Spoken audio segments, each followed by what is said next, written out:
In this video, we're going to be taking a look at some of the tools available on Google's Map Engine. If you look at the top left, we're going to be looking at this tool palette for this particular video clip. At the very top, there's a place where you can name your file. So if you just click it, just like you would a Google Doc, you can name it. I'm going to name this one Revolutionary War, and click Save.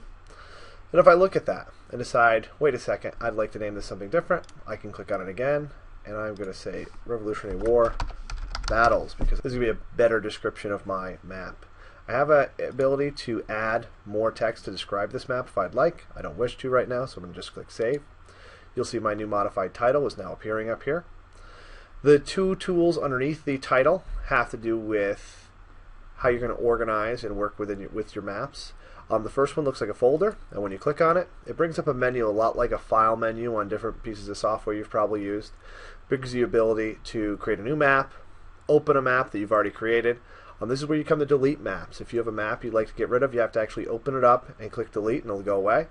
If you'd like embed code for your particular map, you can grab it here, and you can also export it to a KML file. The next button is the Add Layer button. This allows you to create multiple layers on your map. You have the ability to organize a bunch of different place markers and lines and shapes, whatever effects you add to your maps, they can be categorized in different layers. This allows you to group them so that you can make some things visible and some things not.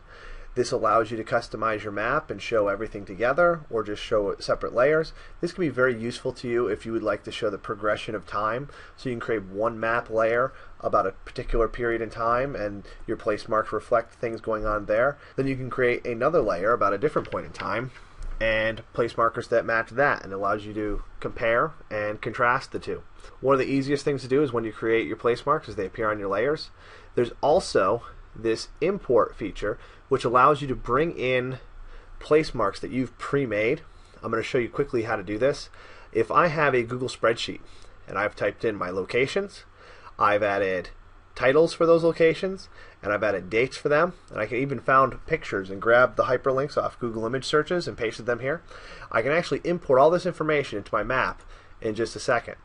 If I click import here, it's going to bring up a navigation box where you can upload a CSV file, which can be made in Excel, but I'm just going to use stuff from my Google Drive, and I'm bringing it up, and here's my Google Drive account. I know I have this called Battles. Here's my Google Map activity. I'm going to click on it, click Select. Google will ask you permission if they are allowed to access your file, and you're going to click Allow. This first one is saying, well, how do you want to organize these place marks? Select the column that is going to be your location. So I'm going to click the location one.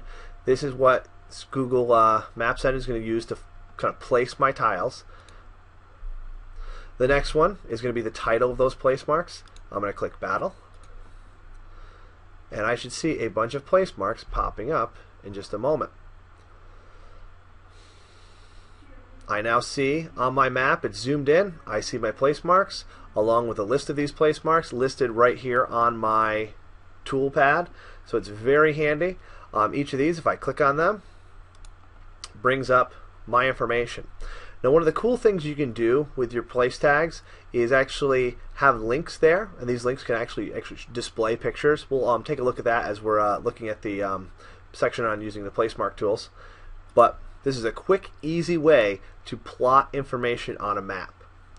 Now, once you have this map here, you have some new features appearing. You have the style choice, which allows you to select how your things are going to be organized, how they're going to look.